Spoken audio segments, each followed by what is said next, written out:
No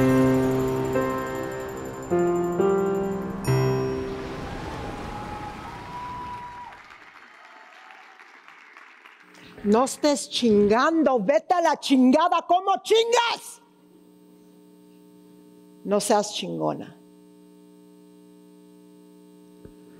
While my parents and the adults around me hardly ever uttered these words, when I did hear them, I knew trouble was brewing. You see, all these phrases and all their variations stem from the verb chingar, a derogatory term like the F word, in all its variations, leading to trouble in every sense of the word. Today, there's a movement by Latinas on both sides of the border who are reclaiming, reshaping, and owning this word. We have transitioned it from a CH to an X, and we have infused it with a new significant meaning. It's a powerful word. This transition isn't just linguistic. It's cultural, it's societal, and it's deeply personal. When I think about my own journey, I think about women in the past that you may recognize that were labeled radical or trouble or aggressive by those in power. Women like Sor Juana Inés de la Cruz, a Mexican national icon, and could be considered the New World's first feminist. She was a poet, a scholar, and a nun. And in 1691, pushed back against the religious leaders and institutions of her time. She is known for writing a courageous and compelling letter defending women's rights to study, to teach, and to write. Sor Juana could absolutely be considered one of the first chingonas of the New Americas. Dolores Huerta. Con todo respeto, Dolores. With all due respect, she, you know, is definitely a chingona. A social justice warrior, the co-founder of the United Farm Workers Union. Yeah!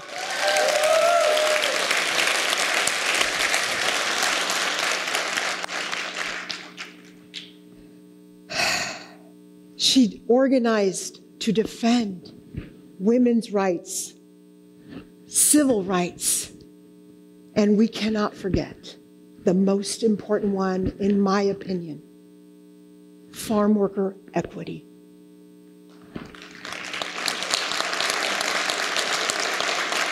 Her leadership was grounded in nonviolence, is grounded in nonviolence and community engagement. And it was Dolores Huerta who coined the iconic phrase, "Si se puede!"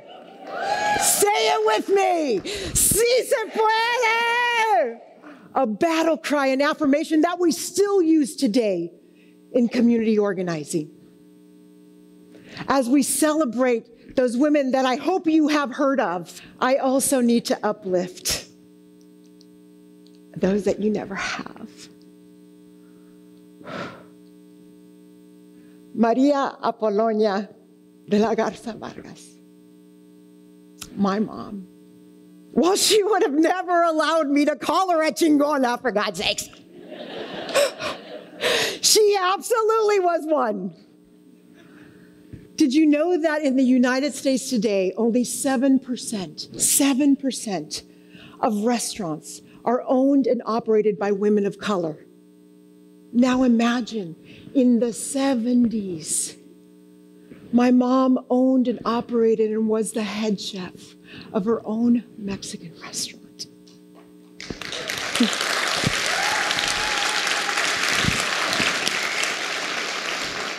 She was an immigrant with only a third-grade education And she came to this country like so many other immigrants for a better life.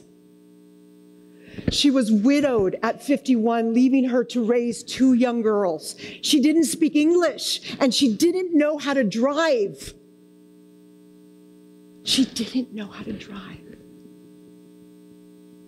She had to navigate local business requirements, deal with English-speaking vendors, and build a following in a language that was not her own. My mom ran and operated her own Mexican restaurant for over 30 years in Watsonville. People still talk about her enchiladas. But you know, Chingona Energy isn't solitary. It thrives in community and collaboration. It thrives. In times of crisis, Chingonas emerge. They rise together and find solutions. On December 31st, 2022, my city of Watsonville issued an emergency call due to flooding in atmospheric rivers. Chingonas responded. And while everybody was celebrating the new year, guess what? We were evacuating vulnerable seniors from their homes. We made sandbags with over 80,000 pounds of sand in the pouring rain. And we created systems, infrastructure, to be able to disseminate effectively and efficiently over $10 million of economic relief for those impacted by the floods.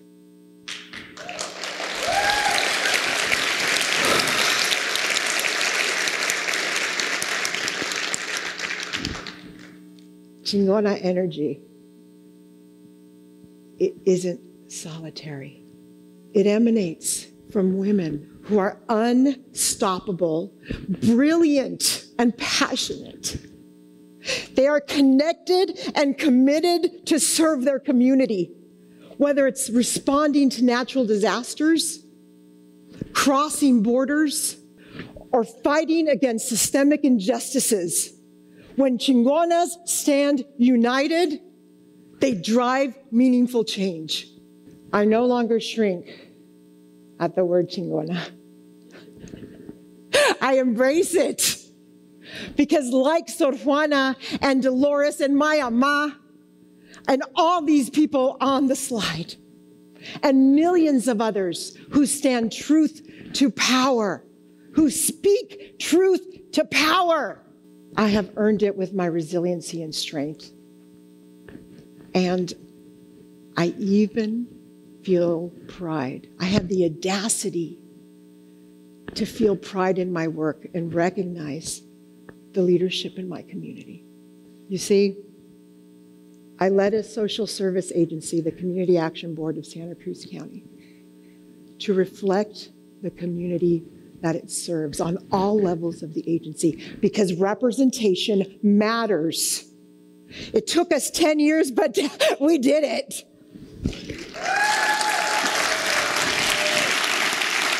We did it. I fight the invisibility of being the only person of color in decision-making spaces. And daily, I feel the pain of microaggressions. But like millions of other Chingonas, I keep showing up. We keep showing up. We keep showing up.